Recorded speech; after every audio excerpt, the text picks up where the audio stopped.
देश में बड़ी संख्या में हिंदू समुदाय द्वारा महाशिवरात्रि का त्योहार बड़ी ही धूमधाम से मनाया जाता है। महाशिवरात्रि माने जाने के पीछे कई मत है। हिंदू पुराणों और धर्म ग्रंथों में इसके बारे में व्याख्या की गई है।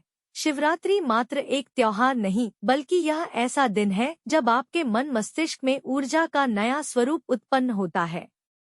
धर्म ग्रंथों के अनुसार महाशिवरात्रि के दिन भगवान शिव की पूजा अर्चना की जाती है। इस दिन का इसलिए भी ढास महत्व है क्योंकि इसी दिन भगवान शिव अपने भक्तों द्वारा की जाने वाली पूजा से अति प्रसन्न होते हैं और उनकी मनोकामना पूरी करते हैं।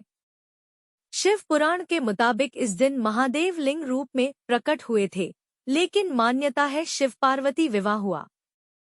फाल्गुन महीने के कृष्ण पक्ष की चतुर्दशी तिथि पर महाशिवरात्रि पर्व मनाया जाता है।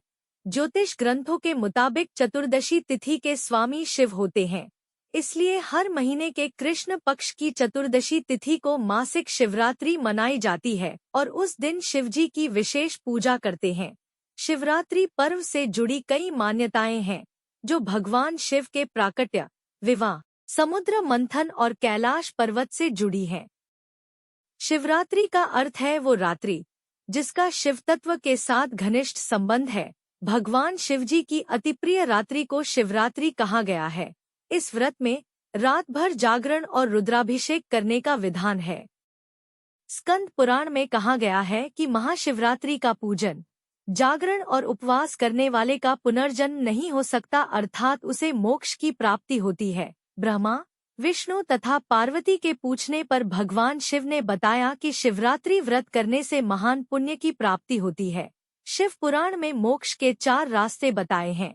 इन चारों में भी शिवरात्रि व्रत का विशेष महत्व है, इसलिए इसे जरूर करना चाहिए। शिव पुराण में लिखा है कि महाशिवरात्रि पर ही भगवान शिव पहली बार प्रकट हुए थे। दरअसल ब्रह्मा विष्णु में इस बात पर मतभेद हो गया कि बड़ा कौन है। तब सर्वशक्तिशाली शिव अग्नि स्तंभ बन प्रकट हुए। उन्होंने कहा कि जो भी उनके आदि या अंत का पता लगा ले वही श्रेष्ठ है। दोनों असफल रहे और ईश्वर के अस्तित्व को जाना। मान्यता है कि इस दिन भगवान शिव पार्वती का विवाह हुआ था। भगवान शिव को पाने के लिए देवी पार्वती ने कठिन तपस्या की। भोलेनाथ ने कहा कि वे किसी राजकुमार से शादी करें, क्योंकि एक तपस्वी के साथ रहना आसान नहीं है। पार्वती की हट के आगे अंततः शिव पिघल गए और दोनों का विवाह हुआ। समुद्र मंथन से निकला हलाहल विष पिया था शिव ने। एक मान्यता ये भी है कि समुद्र मंथन में सबसे पहले हलाहल विष निकला। इसकी ज्वाला तेज थी, जिससे देवता और दैत्य जलने लगे और हर तरफ त्राहिमाम होने लगा।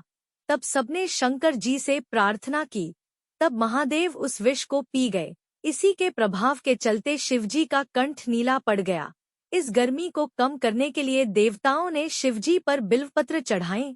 माना जाता है कि वो शिवरात्रि का दिन था।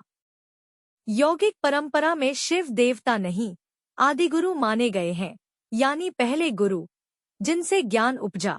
ध्यान की अनेक सहस्राब्दियों के बाद एक दिन भगवान शिव कैलाश पर्वत पर पूरी तरह से स्थिर हो गए। तब उनकी सारी गतिविधियां शांत हो गईं और वे पूरी तरह स्थिर हो गए।